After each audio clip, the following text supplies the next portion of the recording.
Es un enorme placer tener la oportunidad de presentar a Jimena Londoño del Paz. Gracias al apoyo del programa Una Bambú de la DECA, bajo la coordinación de Marilyn Rojas y con la coordinación y el apoyo de Fundabambú. Jimena es ingeniera agrónoma de la Universidad Nacional de Colombia, sede Palmira, en el año 1982. Hizo su especialización en botánica taxonómica de los bambúes americanos con el Instituto de Smithsonian de Washington, bajo la tutoría del Dr. Thomas Soderstrom, durante 1984-1986. Con el apoyo del Instituto Smithsonian durante 1974 y 1993, desarrolló varios estudios sobre los bambúes americanos, especialmente la guava, de género guava.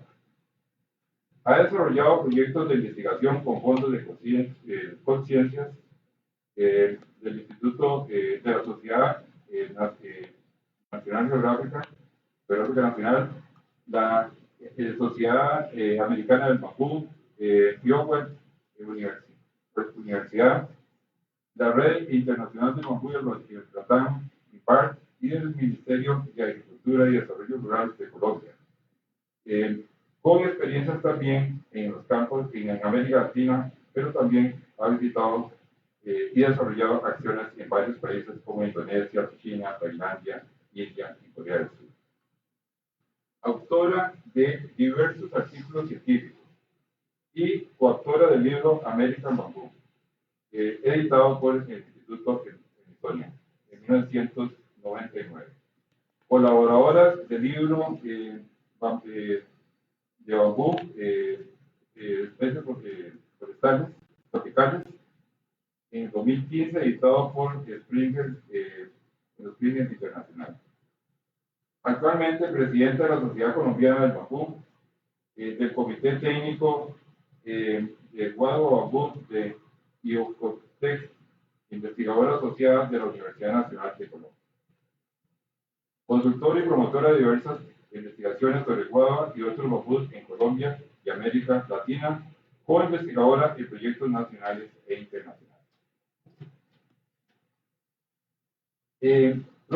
Propietario y gerente de la granja orgánica certificada El Bambuzal en el municipio de Montenegro, en Quindío, Colombia, donde lidera el proyecto productivo titulado El Paraíso del Bambú y la Guava.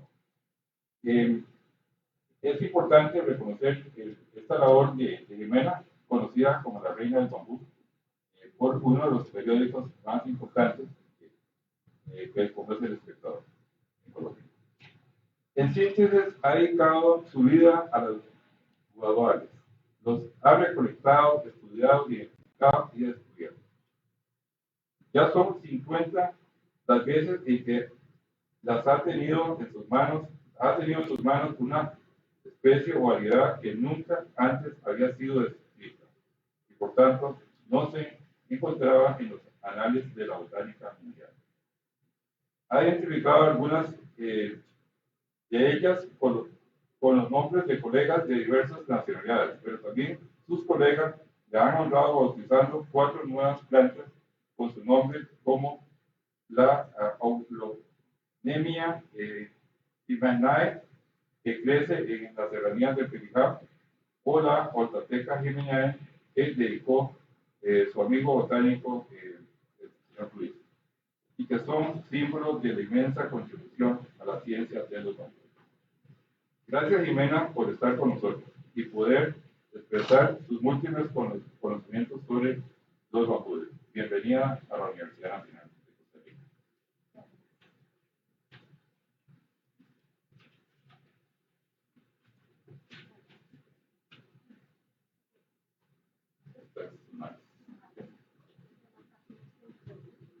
Sí, creo que.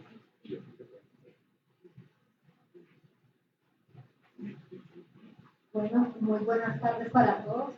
Pues primero quiero agradecer a la Universidad Nacional y a Fundabambú por extenderme esta invitación y poder estar aquí en Costa Rica, que es un país donde tengo muy grandes amigos del bambú, muy buenos amigos alrededor del bambú, y que es un país muy hermoso, que me gusta mucho visitar, especialmente a Medellín, que es la que lidera el grupo Bambú aquí en la universidad, que contribuyó pues para que fuera una realidad poder estar acá, y por parte de Fundebambú a Alvin Quiroz, que también estuvo pues en los detalles para poder yo hoy estar compartiendo experiencias con ustedes. Entonces, pues la idea es hablar un poco sobre la taxonomía y la anatomía de los bambúes del neotrópico. Entonces, ¿me pasa? Entonces, pues creo que para todos es claro, o los que no tengan claro, que los bambúes son pastos, son gramíneas que pertenecen a la familia Poaceae y son pastos gigantes, ¿no es cierto? Dentro de la familia Poaceae hay 12 subfamilias. En algunas de esas familias están pastos como la caña de azúcar, como el maíz, como el arroz, como el trigo, como la cebada, ¿no es cierto? Y los bambúes son primos hermanos de ellos y a diferencia de esa mayoría de las gramíneas, que sus tallos son herbáceos, los bambúes tienen los tallos leñosos, lignificados, en su gran mayoría, porque no todos. Entonces, siguiente, por favor. Dentro de los bambúes hay dos grupos, ¿no es cierto? Dos grandes grupos. Llamamos los bambúes herbáceos, que son plantas pequeñas, donde los tallos no son lignificados, son herbáceos, y los bambúes leñosos, que son los que todos conocemos, ¿no es cierto? Que son los que tienen una apropiación cultural y un desarrollo económico importante en todo el mundo donde hay bambú. Dentro de los bambúes tenemos plantas muy pequeñitas, es un grupo de plantas que reúne desde plantas de 2 centímetros de alto, que es el caso de Rayera danesa, hasta bambúes que pueden medir 46 metros de altura, como es Dendrocala musinicus, que se da en el sur de China, en la provincia de Yunnan. Entonces, son unas plantas que tienen una expresión morfológica muy diversa, de entrenudos cortos, de entrenudos largos, de hojas angostas, de hojas anchas, de color negro, de color amarillo. Entonces, los bambúes realmente son también muy ornamentales por la cantidad de diversidad que ellos expresan dentro de este grupo. Siguiente. Entonces, los bambúes, a diferencia pues, de las demás gramíneas, ¿no es cierto?, tienen una característica típica a nivel de la anatomía de la hoja foliar. Y es que presenta estas células invaginadas, que se llaman células raquimorfas, que no las hay en ninguna otra gramínea, ¿cierto? Entonces, ese es un carácter bien particular del grupo de las bambusoides. También los bambúes se distribuyen en las zonas temperadas, países donde hay estaciones, en las zonas tropicales, ¿no es cierto? Y hay 118 géneros y aproximadamente unas 1.700 especies en todo el mundo. Pero los bambúes también se caracterizan porque tienen un rango altitudinal muy amplio, desde el nivel del mar hasta los 4.300 metros de altura, que los encontramos en los Andes americanos y en el Himalaya, ¿no es cierto? Entonces, por ejemplo, el Chusquea celata, que es una de las especies que dan altura. Aquí tienen el Cerro La Muerte, que no sé a qué altitud esté, pero debe estar por encima de los 3.000 metros, ¿no? Entonces, se da desde el nivel del mar hasta grandes alturas, pero también tiene una limitación, y es que ellos no pueden crecer en áreas de desierto. Los bambúes son plantas, son gramíneas, que siempre buscan ecosistemas húmedos. Uno por eso los ve a orillas de los ríos, a orillas de las quebradas, en selva nublada, ¿no es cierto? Pero nunca vamos a encontrar un bambú en un desierto como si encontramos acá. Aquí podemos ver una selva nublada, ¿no?, de los Andes, ¿no es cierto?, donde hábitats donde crecen muchas especies.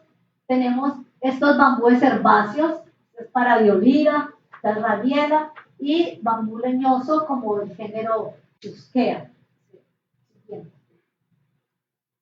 Otra particularidad que tienen los bambúes dentro de las gramíneas, ¿no es cierto?, es que las gramíneas evolucionaron y se desarrollaron al interior de la selva.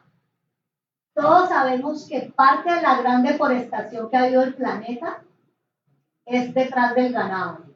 La gente tumba la selva para poder establecer potreros, porque ¿qué come el ganado? Pasto. Y el pasto no se da bajo la selva. Entonces yo no puedo alimentar ganado bajo la selva, porque si pudiera, no tendríamos la deforestación.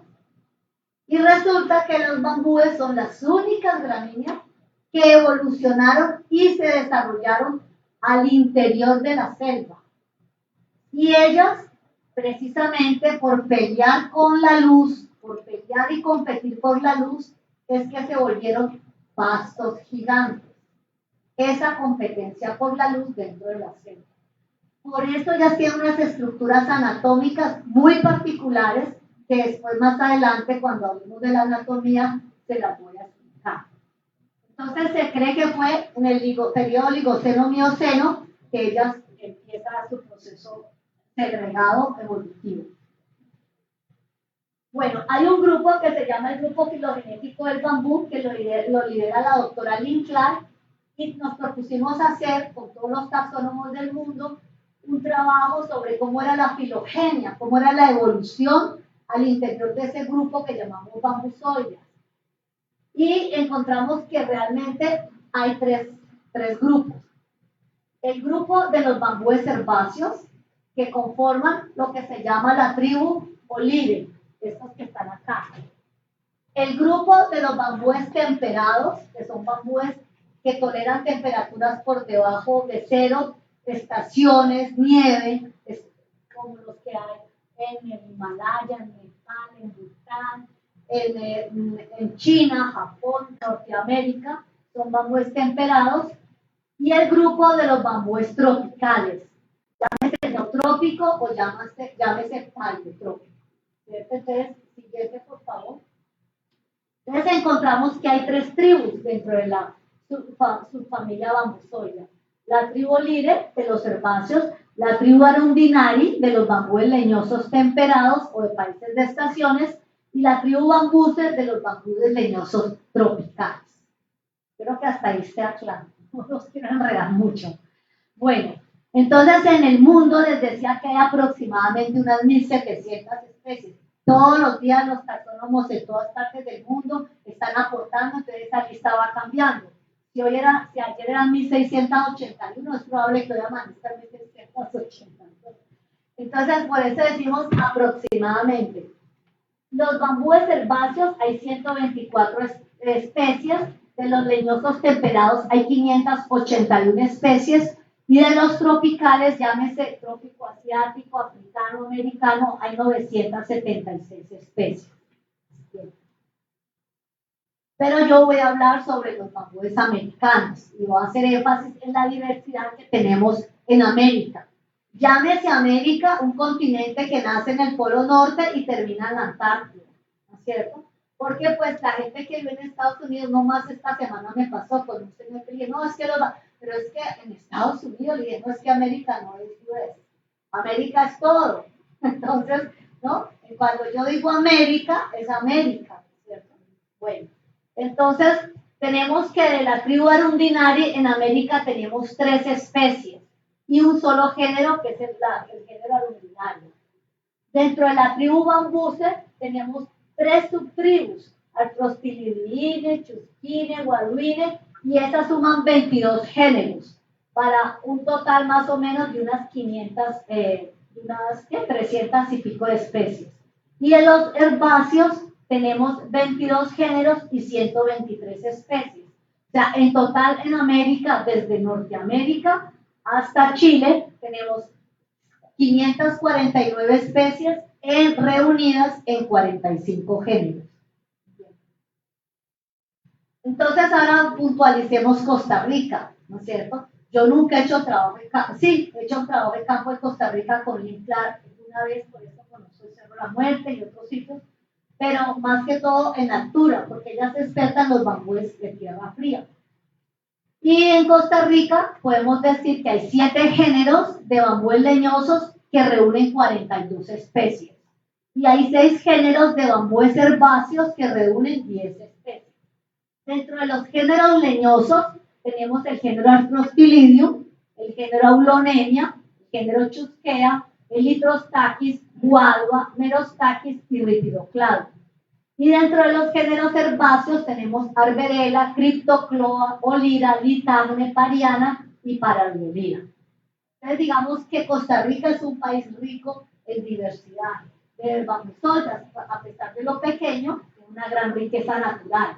Aquí pues no lo voy a detallar entrar, pero aquí les queda para que sepan, ¿no? En la presentación se la van a circular, que tenemos, por ejemplo, Aulonemia. Preguntaba Miguel ahora, está Aulonemia patriae y Aulonemia viscosa. Son 2 especies que tenemos para Costa Rica. Entonces, hay algunos géneros, como el Litrostachys, que solamente tienen una especie, pero el género que más especies tiene es Chusquea, porque Chusquea es el género que más especies reúne dentro de todas las bambusoides. Tienen 180 y pico de especies. Entonces, es muy rico, sobre todo países andinos, como Colombia, Ecuador, Perú, Bolivia, Costa Rica, que tiene montañas, las chusqueas se han diversificado mucho y ahí siempre son las más abundantes en todos estos países. Bien. En el mundo, ¿cómo se distribuyen los bambúes? Tenemos que los bambúes, la mayor diversidad, bueno, se dan en todos los continentes, excepto en Europa. En Europa no hay especies nativas de bambúes. ¿Que por qué? No sé, un tema puede ser las temperaturas de los inviernos muy fuertes, no sé, no hay especies nativas. En Europa uno ve bambúes en la ornamentación, si no va, pero son especies que han llevado de China, de Japón o de otras partes, pero no son originadas allí. No, la anterior, por favor. Dentro de la distribución vemos que los países asiáticos son los que tienen la mayor diversidad de bambusoides del mundo. Asia es más diverso, le sigue América en diversidad y por último África. Pero Asia no solamente es el país, es el grupo más diverso, sino también el que ha desarrollado una tecnología más avanzada para la transformación del bambú. Y sobre todo China es el país pionero en el desarrollo agroindustrial del bambú, que le genera una economía inmensa. A China, creo que como 38 billones de dólares es lo que mueve la economía del bambú en China. Entonces, nos llevan años luz. Yo siempre lo justifico diciendo, no, es que es una civilización que nació 6.000 años antes, entonces siempre nos van a llevar la ventaja. Pero yo soy pro China, me encanta ir a China, me encanta la sabiduría de su gente, ¿no? Y lo que ellos han hecho con el bambú. Es algo que tenemos que lograr hacerlo. Si en China puede, porque nosotros no podemos, si tenemos especies inclusive mejores que las que ellos tienen, ¿cierto? Entonces la tecnología ya está inventada, es cuestión de adaptarla, ¿sí? Pero, ¿qué pasa en nuestros países? La gente no cree en la guadua, no hay credibilidad. Lo otro es que no hay tampoco la voluntad política, como en el caso de Colombia. Es un recurso protegido del Estado donde no nos lo dejan explotar libremente. Entonces, si tú no puedes sembrar para cosechar y transformar, pues no puedes hacer industria, ¿cierto? Entonces, yo creo que sí se puede. Países como Vietnam, como Tailandia, uno ve ejemplos muy lindos en lo rural, en donde se ha hecho un desarrollo de la economía rural muy buena para la calidad de vida de los agricultores. Y el bambú tiene que ser un motor de desarrollo para la gente que vive en lo rural. En China las fábricas no están en las grandes ciudades, las fábricas están allá en el campo. Las fábricas están allá metidas dentro de los bosques de bambú. Entonces es una planta que permite un desarrollo rural bueno, ¿no? Pude ver la evolución en China. La primera vez fui en el año 98 y 10 años después, esa misma comunidad, cómo había cambiado en su economía, ¿no? Cómo tenían una mejor calidad de vida, todo gracias al bambú. Bien. Entonces tenemos los bambúes herbáceos, ¿no es cierto? Son los bambúes que, como su nombre lo dice, que los tallos no se lignifican. Aquí podemos ver esta especie, miren el tamaño del bolígrafo, y vean el tamaño de la especie, ¿no es cierto? Es una especie endémica del escudo guyanés, ¿no es cierto? Solamente la hay en Venezuela, Guyana y Colombia. Rabiela Zembeck, yo creo que en los tepuyes de Brasil también. Tienen espiguillas unisexuales, no tienen la hoja caulinar, que es esa estructura que protege los tallos grandes leñosos de los bambúes. Carece de lígula externa o contralígula. Presentan ramificaciones simples, no tan complejas, y los culmos son débiles. Algunas especies, como la latifolia, pueden llegar a tener unos culmos más o menos lignificados, pero siempre son muy pequeños.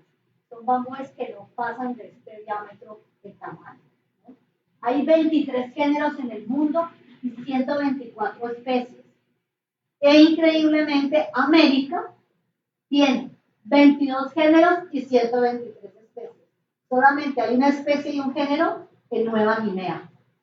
Todas las demás especies son americanas y crecen principalmente en la selva amazónica, en el bosque bajo, ¿no? Húmedo bajo. Pues aquí vimos que en Costa Rica hay 10 especies, ¿no? Pero prefiere, pongamos, el chocobio geográfico.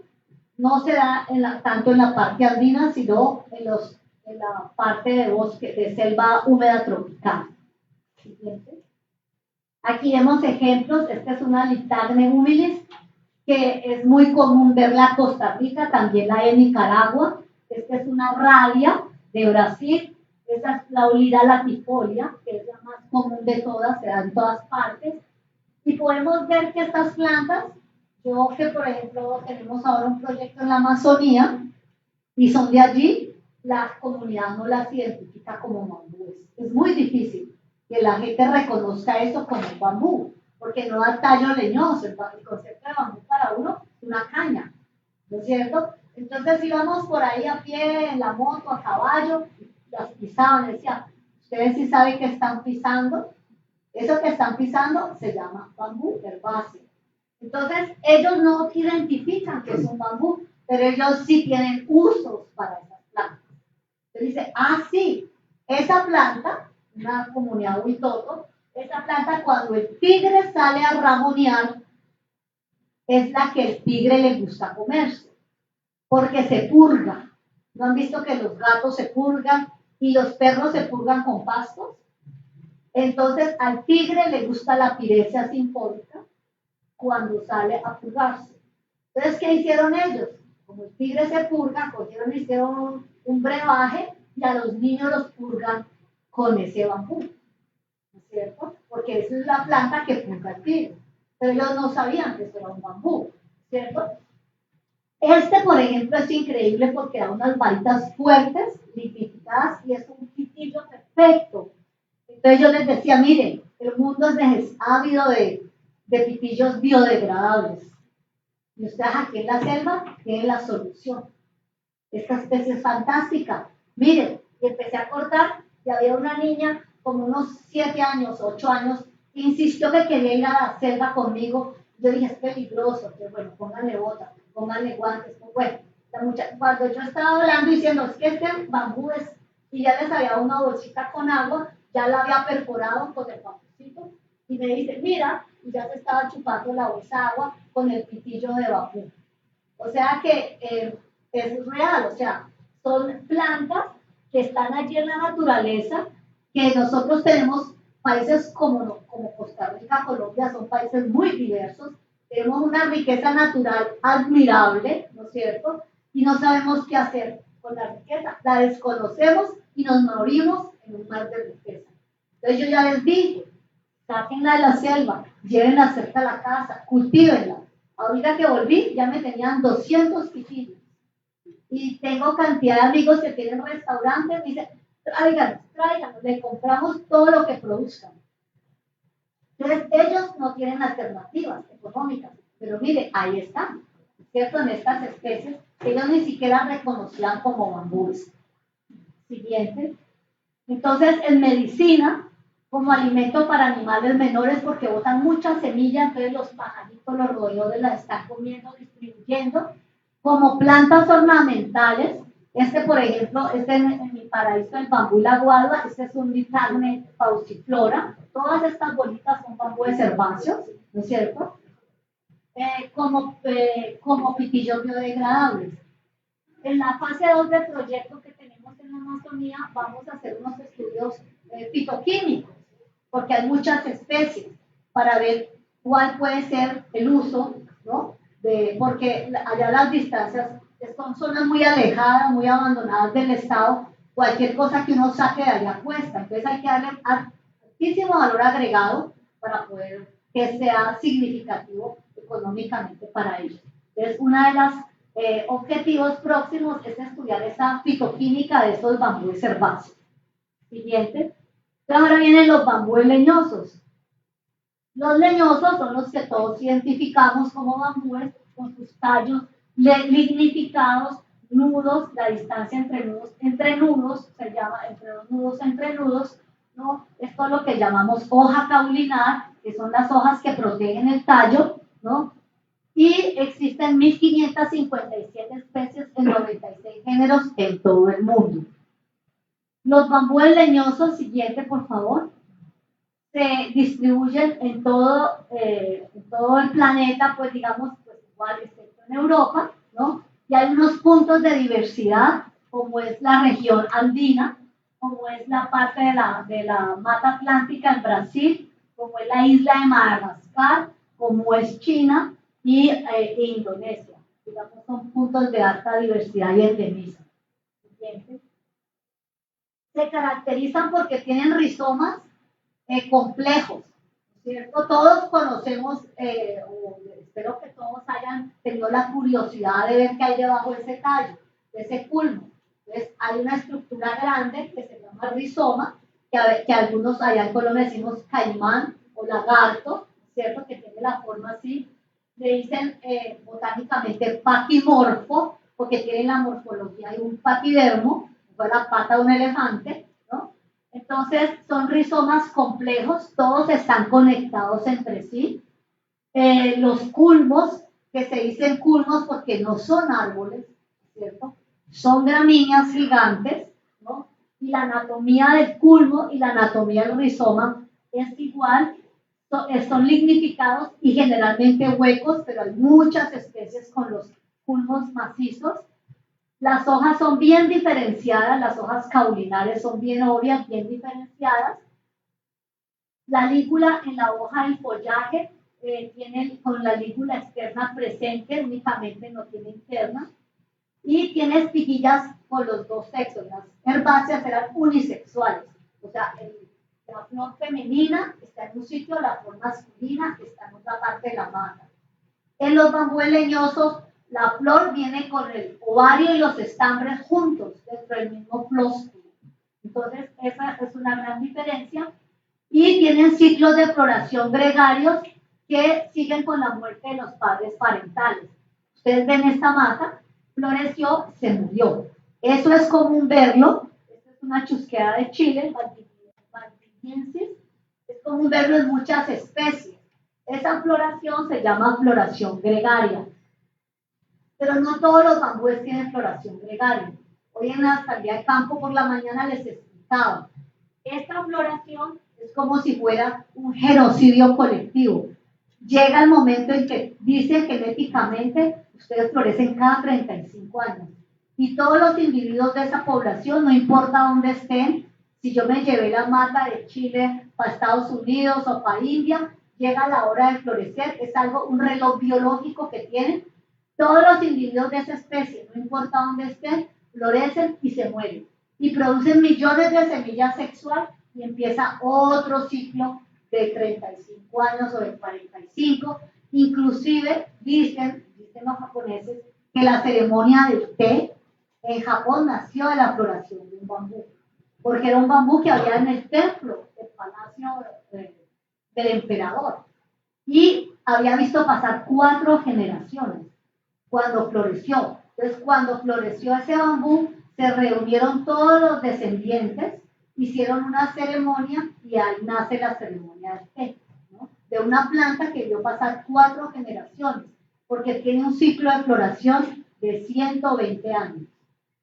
Los ciclos de floración pueden ser de 5 años, de 120 años, de 70 años. En promedio, la mayoría tienen ciclos de 45, de 35 a 45 años. Y aquí vemos que no todos los bambúes son, sino que también una gran mayoría tienen un hábito que se llama escandente, que necesitan apoyarse y treparse y cuelgan de los árboles, como es el caso de esta especie de Merostatis o de las chusqueas que hay aquí en Costa Rica. Bien. Entonces, hay unos caracteres diagnósticos para diferenciar los bambúes leñosos. Un tipo, por ejemplo, uno que se usa para ver si es temperado o si es tropical, es el tipo de la ramificación. Cuando sale un brote y empieza a desarrollar el follaje, este follaje, si el follaje empieza a desarrollarse de arriba hacia abajo, es porque pertenece al grupo de los bambúes leñosos, o sea, la subtribu aluminaria. Pero si ese follaje empieza de la mitad hacia abajo, de la mitad hacia arriba, ¿no es cierto?, es porque pertenece al grupo de los bambúes tropicales. Entonces, digamos, son caracteres morfológicos muy puntuales que nos ayudan. Esto se llama ramificación acropétala o ramificación basipétala, ¿no es cierto?, que nos ayudan a la clasificación. Siguiente. Entonces, digamos que voy a hablar de las tribus que hay en América. Ahí tenemos la tribu Arundinae. ¿Ven esta montaña de bambú? Esto es en el estado de Maryland, en los Estados Unidos. Son bambúes leñosos temperados, que en el mundo hay 581 especies en 28 géneros, pero en América, siguiente, solo tenemos 3 especies y un género. Ellos se clasifican, se caracterizan primero porque los rizomas son leptomorfos. Yo dije ahora paquimorfos. Paquimorfos como la pata de un elefante. Y leptomorfos quiere decir que leptan como la serpiente. Leptan. Entonces, porque son delgados, como lo ven acá, ¿cierto? Y se van y se van y se van. Por eso la gente cree que todos los bambúes son invasores, ¿no es cierto? Y la palabra invasor a mí no me gusta para el bambú, porque una planta que tiene más de 10.000 usos, en China han registrado más de 10.000 artículos alrededor del bambú. ¿Cómo permite uno que se vuelva una plaga? ¿Cierto? Entonces yo por molestar les digo, es que no son invasores, sino que los hombres somos imbéciles. Entonces, el rizoma son leptomorfos y el cromosoma es de 48. Siguiente. Aquí vemos, este es un bosque típico en China, ¿no es cierto? Este es el famoso mozo que don Miguel tiene en su finca, uno pequeñito que lo vimos hoy, ¿no? Pero él engruesa como hasta 10 centímetros de diámetro y los bosques son parecidos a los de la guadua angustifolia. Los culmos están separados, yo puedo caminar dentro del bosque. Entonces, eso es una cualidad silvicultural excepcional, ¿no? Que yo pueda seleccionar la materia prima. ¿Qué pasa? La mayoría de los bambúes leñosos tropicales, como los del sudeste asiático y los de África, son densos, son unas macollas impenetrables, que uno no puede entrar, no puede circular. Cuando vinieron mis amigos chinos y conocieron la guadua, ellos les parecía increíble y los ojitos apenas les hacían, se le abrían así, y porque era la imagen de bambú de país de estaciones en el trópico. O sea, ¿cómo podía haber una especie tropical que tuviera un comportamiento septentrional? ¿Cierto? Porque la guadua es un bambú que permite que uno entre y circule porque tiene el cuello del rizoma largo, elongado. Esa es la gran diferencia entre los bambúes del paleotrópico y los bambúes del neotrópico de América. La mayoría de los bambúes del neotrópico, para que me entiendan, el cordón umbilical que a la madre, a la hija, es muy elongado. Hay especies que ese cordón puede ser hasta de 10 metros, ¿no es cierto? Mientras que los bambúes paleotrópico, Asia y África, ese cordón umbilical es cortico, que salen unas muy pegadas a otras. Entonces, estas especies, este bambú tiene un comportamiento raro, o sea, ellos no pueden circular, laxo, y eso es muy bueno desde el punto de vista del manejo. Siguiente. Esta especie, el Philostachys heterocicla variedad pubescens, que es el mozo, es el de la mayor ingreso económico en China y en los países asiáticos. Es el que ha movido la economía allá. O sea, hacen brotes de bambú, se lo comen, hacen artesanías, hacen tableros, hacen perfumes, hacen medicina, hacen ropa, carbón. Lo que a uno se le pase por la cabeza, ellos lo están desarrollando con bambú, gaseosa, cerveza, ¿no?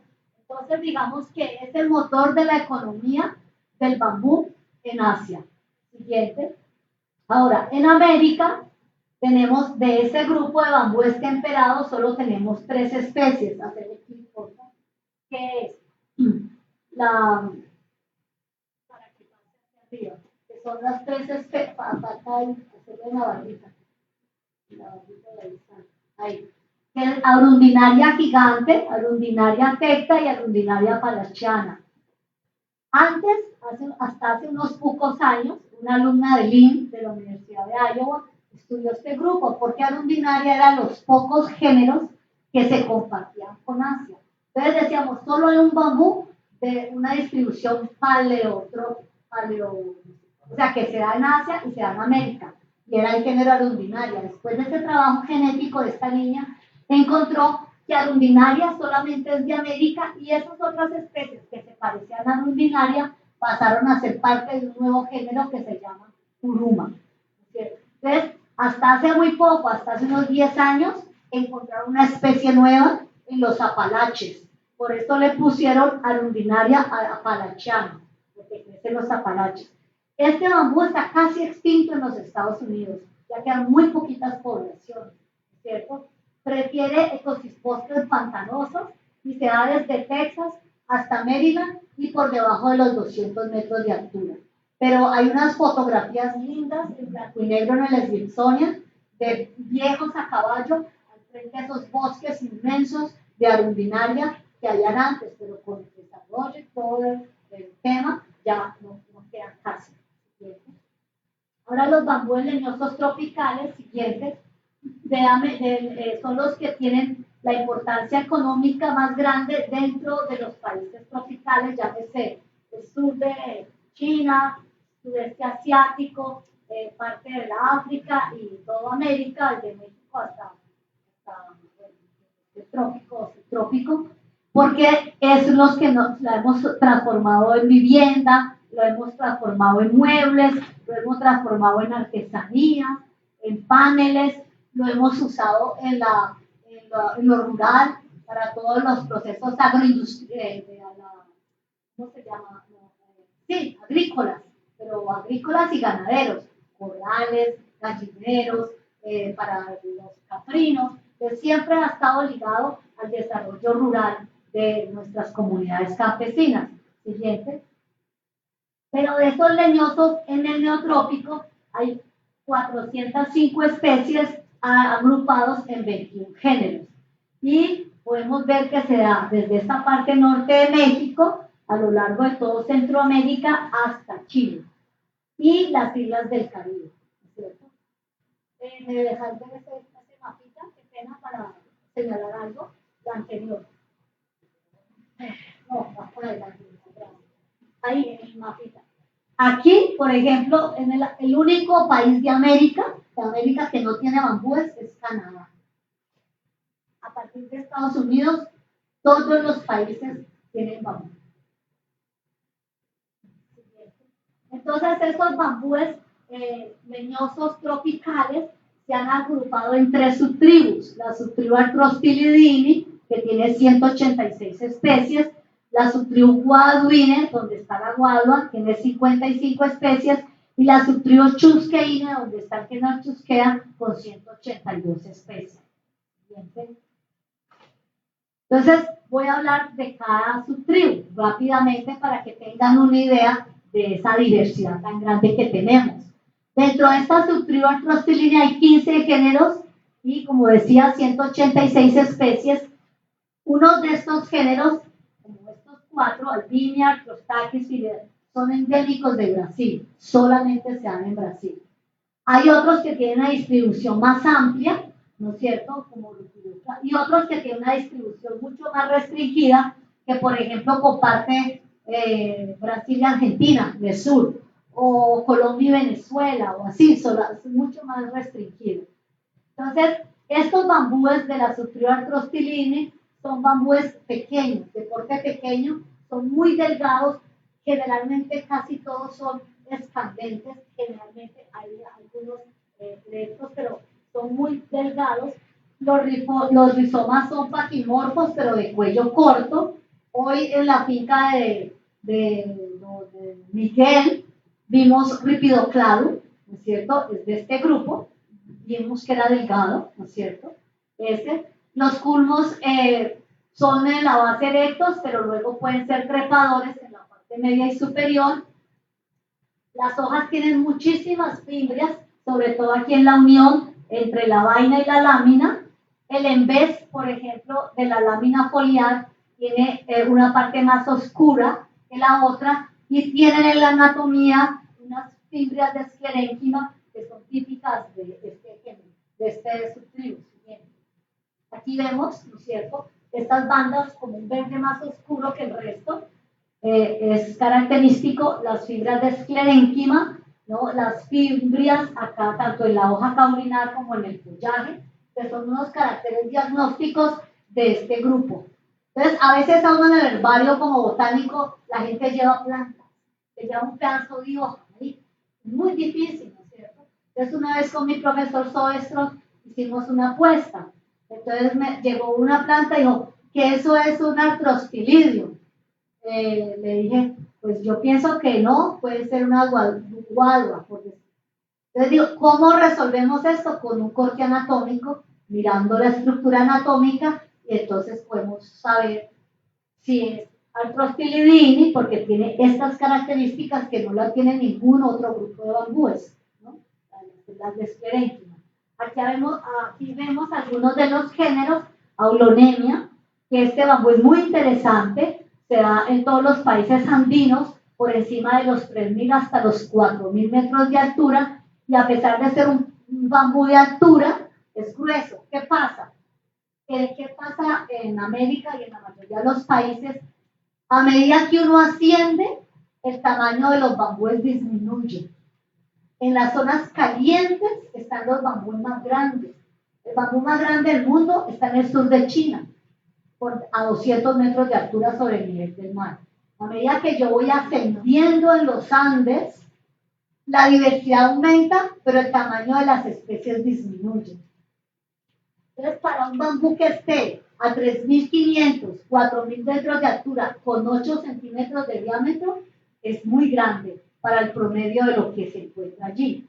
Y esta especie es muy interesante porque ella tiene una serie de nudos sucesivos, aquí reducidos, y después desarrolla un entrenudo que puede medir 1,40 metros o 36 centímetros de longitud. Un solo entrenudo, ¿no? Puede medir eso.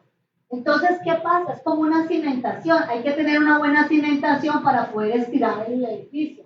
Entonces, hacen lo mismo la naturaleza. Reduce los entrenudos, 3, 4 entrenudos, y luego echa ese entrenudo larguísimo. Las comunidades indígenas altoandinas lo han usado históricamente para hacer las cerbatanas, con que soplan y matan la cacería, para hacer instrumentos musicales. Es un bambú muy interesante. Desafortunadamente quedan muy pocas poblaciones, ¿no es cierto? Y de las cosas que yo lamento en Colombia, cuando se firmó los acuerdos de paz, es que esa selva que cuidaba la guerrilla, donde uno no podía ir, al salir ellos, ya llegaron con las motosierras, ya llegaron a destruir todo. O sea que esos bambúes son muy dependientes de la selva donde habitan. Entonces, ustedes tumban la selva y se acabó la especie, desapareció de la faz del planeta, ¿cierto? Entonces, esta es una especie que yo he insistido mucho en países como Perú, Bolivia, Colombia y Ecuador. La tenemos que mirar cómo se salva y cómo la podemos desarrollar. Esta es otra que se llama Arthrospilidium, también es delgadito, hay muchos en Cuba, ¿no? Este es el Itrostachys que hay aquí en Costa Rica 1, su pared es delgada, los entrenudos también son largos, pero la pared es muy delgada. Este es Melostachys, también hay acá uno, este también puede ser muy fuerte, Melostachys ideal para muebles porque tiene un tamaño muy bueno para hacer muebles y artesanías. Este es otro género que encontramos en Colombia con mi amiga Lee y que tiene 2 nudos, por eso le pusimos Didimogonis, doble nudo. Y el Rípido Clown, que fue el que vimos hoy, que es uno que tiene una distribución más amplia, que es un bambú muy bonito, muy ornamental. Tiene una distribución que va desde México hasta la Argentina. Este es uno que tiene una distribución más amplia, ¿no? Aquí podemos ver que estos bambúes se distribuyen desde el noroeste de México y las Bahamas hasta el noroeste de Argentina, Paraguay y sur del Brasil, y lo más que llegan en altitud son 3.700 metros. Y aquí podemos ver cómo la selva andina la estamos deforestando y todas estas especies, porque les dije, los bambúes son las únicas gramíneas que pueden crecer y han evolucionado dentro de la selva. Ellas están aquí dentro de la selva. Y cuando tumbamos la selva, ese ecosistema, ellas son muy frágiles, desaparecen, desafortunadamente. Siguiente. Aquí vemos cómo comunidades indígenas, esto es en Guatemala, con la Aulonemia cueco históricamente la han utilizado de muchas formas, instrumentos musicales, rondadores, les llaman capadores, quenas, ¿no? Hacen con este tipo de bambú que son muy largos y de paredes muy finas. Siguiente. Ahora, esa es la subtribu Arthrospilidium. Son de todas esas subtribus, si a mí me preguntan cuál hay que salvar, Aulonemia cueco. Para mí es importantísimo. Bueno, ahora la subtribu Chusqueine. Esta tiene un solo género, Chusquea, y 182 especies. Es el género que reúne el mayor número de especies dentro de todas las bambusoides. La anterior, por favor. Esta es Chusquea puleo, es un bambú de Chile, ¿no? Es muy bonito, inclusive esta foto me la mandó una amiga que tiene su jardín en Inglaterra. Sí. Ella es investigadora de Kew Botanical Garden y tiene esta planta en su jardín que está floreciendo y se le está muriendo.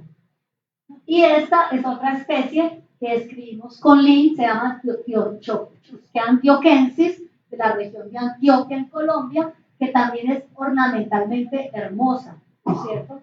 Pero nosotros a veces no las tenemos ahí en la naturaleza y no las valoramos. Y resulta que si vamos a ver el paisajismo de nuestras ciudades, el 99.8% son flora exótica, ¿cierto? Bueno, entonces yo digo, lo tenemos, somos mega diversos, países mega diversos, una riqueza infinita, y el 99%, no, que esta es de Madagascar, esta palma, que esta palma es la Washingtonia, que es de no sé dónde, este no sé qué es, bueno, todo es de afuera y nuestra diversidad, ¿dónde está? Entonces, luchando por esa o sea, porque usemos nuestra diversidad, logré, yo estoy muy contenta, y les voy a contar este chisme, logré que unos gringos que tienen un proyecto inmenso en Cartagena, inmenso, escogieran 2 especies nativas, Chusquea flexifolia y Vitalme pauciflora, para la decoración de unas áreas inmensas dentro del paisaje de este sitio que ellos están organizando. Entonces, ellos fueron a visitar, yo les dije lo mismo, ustedes, mire, en Cartagena están estas 2 especies, son hermosas, ¿por qué tienen que introducir? ¿No? Y me copiaron y me pidieron 20.000. Yo voy a tener 20.000. Eso es imposible porque uno nunca tampoco tiene la posibilidad de que alguien diga, sí, compremos 20.000. Pero entonces ya por lo menos empezamos a que se reproduzcan, a que ellos las cultiven allá, a que la empiecen a producir porque el proyecto es a largo plazo. Entonces, la riqueza nuestra en bambú es linda, es grande y las podemos empezar a usar en nuestra ornamentación. ¿Siguiente? Y las chusqueas sí que tienen cosas lindas. Entonces, los chusques se dan desde México hasta Chile, zona de diversidad de endemismo está la cordillera de los Andes, aquí lo que es Costa Rica, Perú, esta zona, ¿no? Son muy diversos en este grupo. Siguiente. Estos bambúes tienen una particularidad, la mayoría de las especies, los tallos no son huecos, son sólidos, son macizos, ¿cierto? Reúnen el 42% de las especies americanas, la mayor diversidad de toda América está en este grupo. Por ejemplo, Colombia, de las 120 especies, el 65% son chusqueas, sean de los 2.500 a los 4.000 metros de altura. Tiene múltiples yemas en la región nodal. O sea, en el nudo hay una yema, pero esta yema generalmente es sola. Los chuscas tienen una cantidad de yemitas alrededor, que eso es un carácter fácil diagnóstico para uno reconocerlos. O sea, al tener tantas yemas, las ramificaciones son complejas. En las células, en la anatomía, tienen las células subsidiarias papiladas, más adelante vemos, y las espiguillas son unifloras, un solo flósculo por espiguilla. Son 4 glumas y un solo flósculo por espiguilla. Eso es increíble. Se dan desde México hasta la Argentina y Chile, con especies en la parte sur no andina de Venezuela, que es el escudo, en las tierras altas de las Guyanas y Brasil, y unas pocas especies en las islas del Caribe y en las islas de Juan Fernández, y pueden llegar a los 4.000, 4.300 metros de altura. Este es la flor, es un solo flósculo, ¿no es cierto? Y aquí, y 4 glumas, 1, 2, 3, 4 y una sola flor. Y es una constante, ¿no es cierto? Todas las especies tienen ese carácter. Y tienen lo que se llaman las células alrededor de los estomas papiladas, ¿no? Que son estas células subsidiarias papiladas. Siguiente.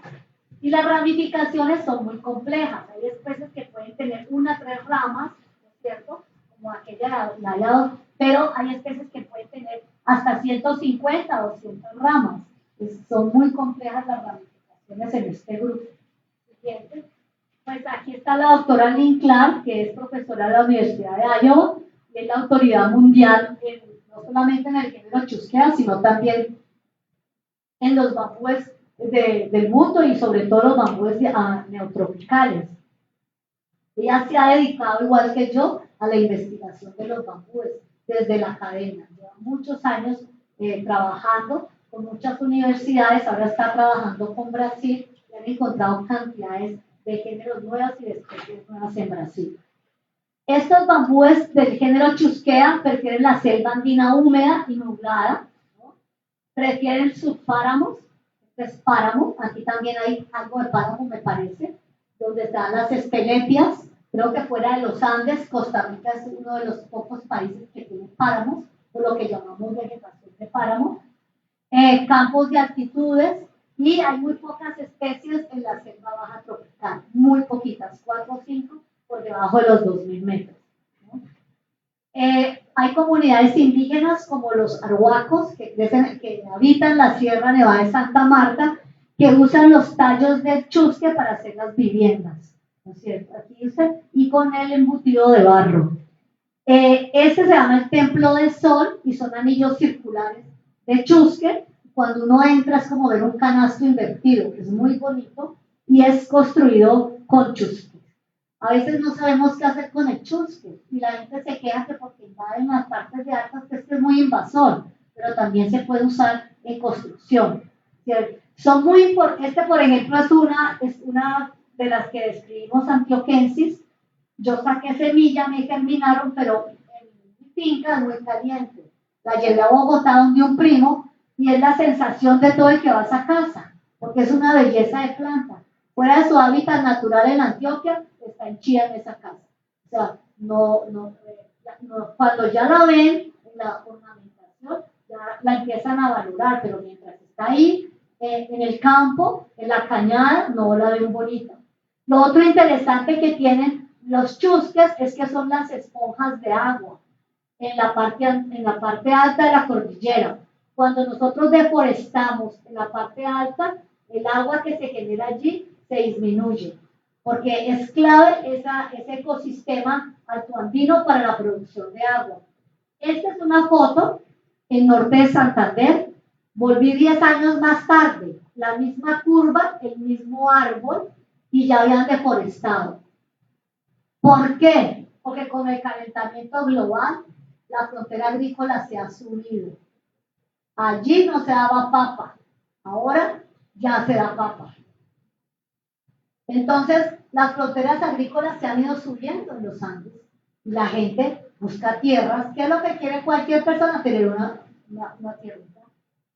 Esa es la ambición de todo el mundo. Para tener una tierrita, entonces hay que tumbar la selva. Entonces, desafortunadamente, ese fenómeno de la deforestación está agobiando muchos países nuestros, Colombia particularmente, está sucediendo mucho, pero estos ecosistemas son muy ricos en diversidad. Aquí en estos ecosistemas andinos hay micos, hay coleópteros, hay mariposas, y son lugares donde los animales van a reproducirse, lo que llaman los lic, para los colibríes. Muy interesante esas formaciones boscosas cubiertas por chusques desde el punto de vista de su rol ecológico, ¿no? Siguiente. Perdón. Y aquí vemos unos ejemplos de tableros hechos con chusquea en Chile. Estos tableros fueron a la Universidad me parece que de Valparaíso. Ellos tenían un proyecto que se llamaba Chusque, porque dicen que el chusque invade los bosques que tienen de pinos, y entonces que es un problema. Entonces empezaron esos amigos de esa universidad a transformar y lograron hacer tableros muy bonitos con el chusque. O sea, también se pudiera transformar, ¿no? Entonces esta es la pasada de la subtribu chusqueíne con un solo género, que es el género chusqueo. Ahora viene la subtribu guaduine, que es donde está nuestra amiga la guadua. Son 6 géneros y reúnen 55 especies. Estos 2 géneros, Apoclada y Edemocaulo, son endémicos de Brasil. Este género meca es endémico de México. Otatea se da en Centroamérica, México principalmente, creo que Eduardo ya encontró una población en Salvador, creo que otra en Guatemala, y hay una población en Colombia, que se llama población disyunta. Este género guadua, que se da desde México hasta la Argentina, Paraguay y Uruguay, a orilla del río Paraná, y Tivicia, que es un género nuevo que publicamos hace 2 años del Caribe. Bien, entonces aquí vemos el género, la subtribu guaduine, tiene Apoclada y Edemocaulo, evolutivamente son cercanas, son las 2 de Brasil. Tenemos guadua y después tenemos olmeca, otatea y tivicia, que es el género nuevo del Caribe. Entonces, para nosotros, en América, si nos preguntan cuál es así como en China es si los taquis heterociclo variabú es el 70% de las plantaciones son en eso, porque es el que genera la economía, el que se ha transformado, el que han investigado, el que han cogido como para el desarrollo económico. En América, los del género guaduine son los que podrían manejar y influir en una economía rural significativamente, porque se pueden hacer construcciones, artesanías, muebles, agropecuario, ¿no? Siguiente. Y los miembros de esta subtribu guaduine se caracterizan porque todos tienen rizomas paquimorfos, que es la forma de un paquidermo, ¿no es cierto? Tienen culmos huecos o sólidos, hay de los dos. Pueden tener espinas o no tener espinas, los de la subtribu. El hábito puede ser erecto o puede ser escandente, trepador, motivicia. Pueden tener siempre tienen una yema por nudo. Siempre hay una yema por nudo, lo que no pasa en chusquea, que hay múltiples yemas por nudo. Y las inflorescencias son indeterminadas y son espiguillas múltiples, no es como la chusquea que es un solo flósculo. Aquí estas inflorescencias pueden tener 1, 2, 3, 4, 5, esta tiene 7 flósculos, o sea, son multifloras, tienen muchas flores. Los estambres pueden ser 6 o 3, los estigmas plumosos 2 o 3, y tienen estomas tanto por el haz como por el envés. Siguiente.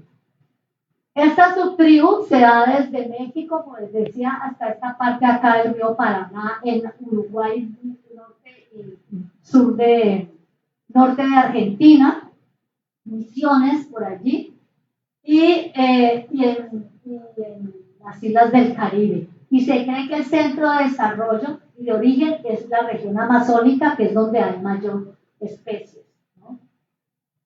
Entonces, dentro de esta subtribu guaduine tenemos el género Apoclada.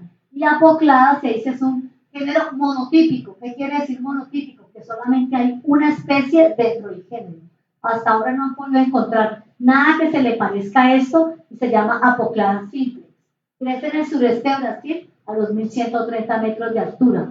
Resulta que la ciencia de la botánica es una ciencia del colectivo, conocimiento de Linneo, después de Camus, de Murro, de todo esto, todo el mundo, vamos poniendo un granito de arena para poder descifrar la naturaleza, porque la naturaleza no es fácil descifrarla. Y resulta que con el desarrollo de una herramienta que es los estudios genéticos del ADN, se encontró que dentro de este género Apoclada habían antes 3 especies, arenícola, canaviera y simples. Y con ese estudio doctorado de ese estudiante se dio cuenta que esas 2 especies ni siquiera pertenecían al género guaduine, que eran del género Archrostilidiini, son estas. Y entonces se creó un nuevo género que se llama Fingeidacia y está dentro de las Archrostilidiini, ¿cierto? Entonces, esas herramientas modernas como los estudios ADN nos han ayudado a organizar lo que a veces la morfología es muy difícil de comprender, ¿cierto? Tenemos el hemocaulo. Este género es uno de los que yo tuve la suerte de describir con mi profesor Soestro.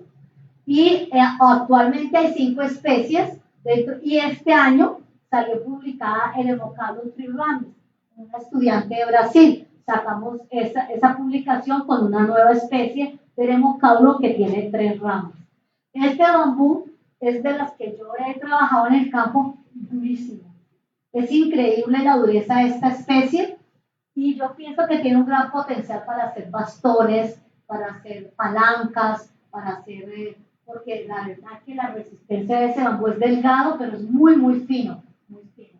Se da en la región oriental de Bahía, Minas Gerais, San Pablo, en el planalto central en Goiás, Mato Grosso del Sur, y en la cuenca occidental del río Amazonas, por debajo de los 900 metros. Es endémico de Brasil, no se ha encontrado fuera de Brasil. Olmeca, este también es endémico de México, y se llama Olmeca en honor a la tribu, los Olmeca, que son uno de las cabezas grandes en piedra, ¿no? Y porque habita esta región de Veracruz, de Chiapas, Tabasco, este género. Hay 5 especies, ¿no?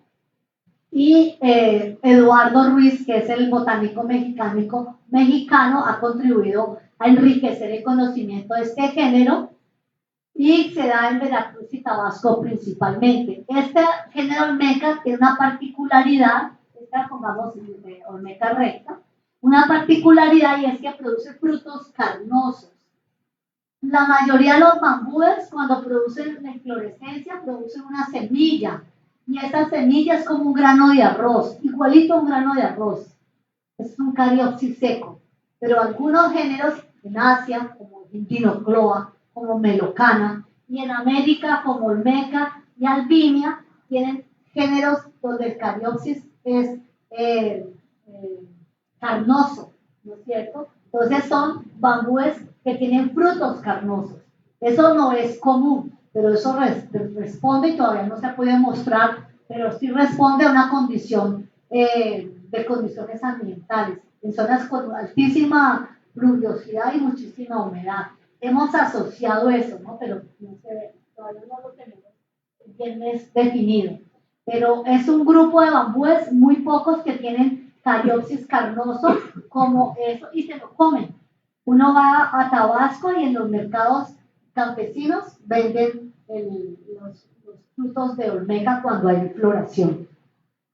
Siguiente, cuando hay fructificación. Y Otatea es el otro bambú, también la mayoría de las especies están en México, me parece que son 12 especies que hay descritas hasta ahora, ¿sí?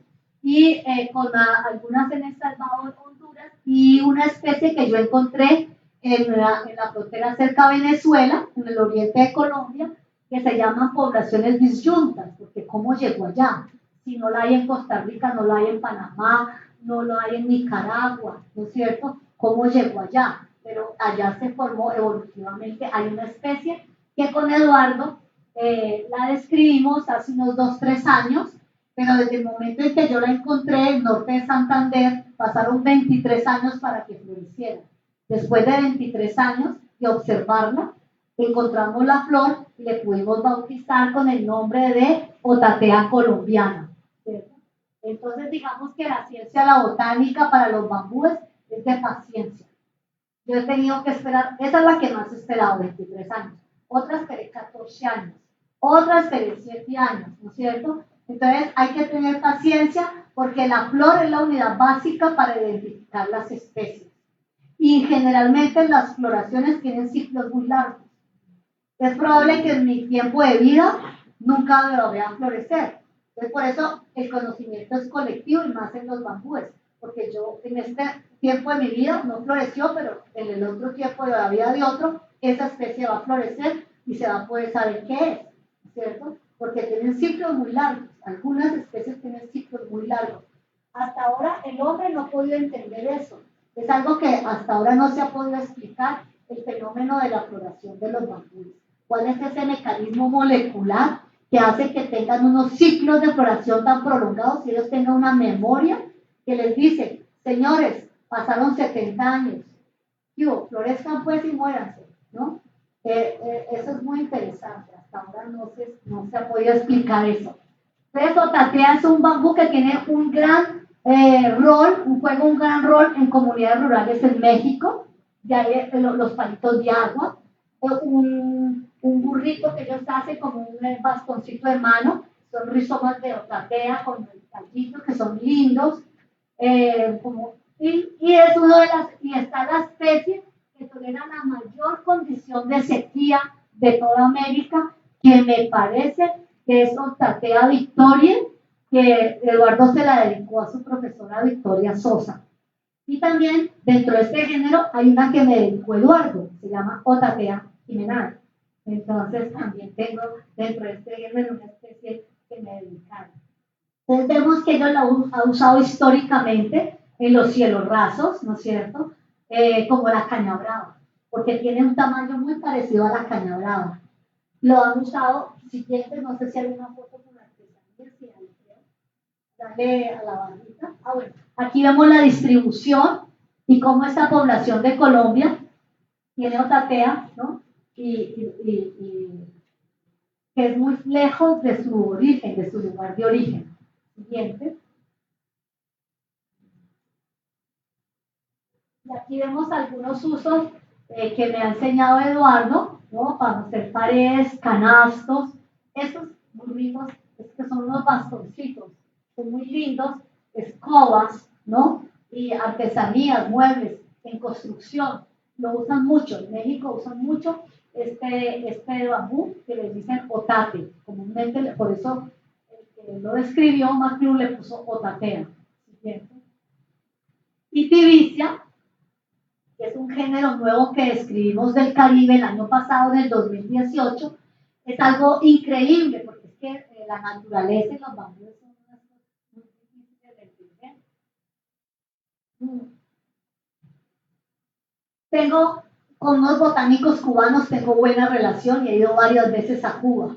Y vamos siempre a una zona que se llama la zona del suelos serpentinos, se llama, Cajambre, algo así.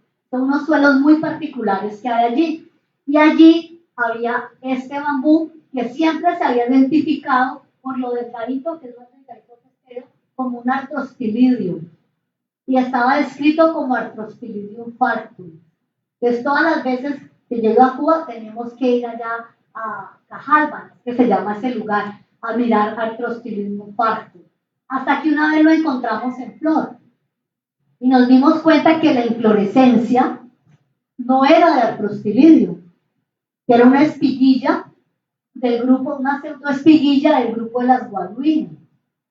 En ese momento un alumno de Lin estaba haciendo su tesis de doctorado en el género Arctostilidium.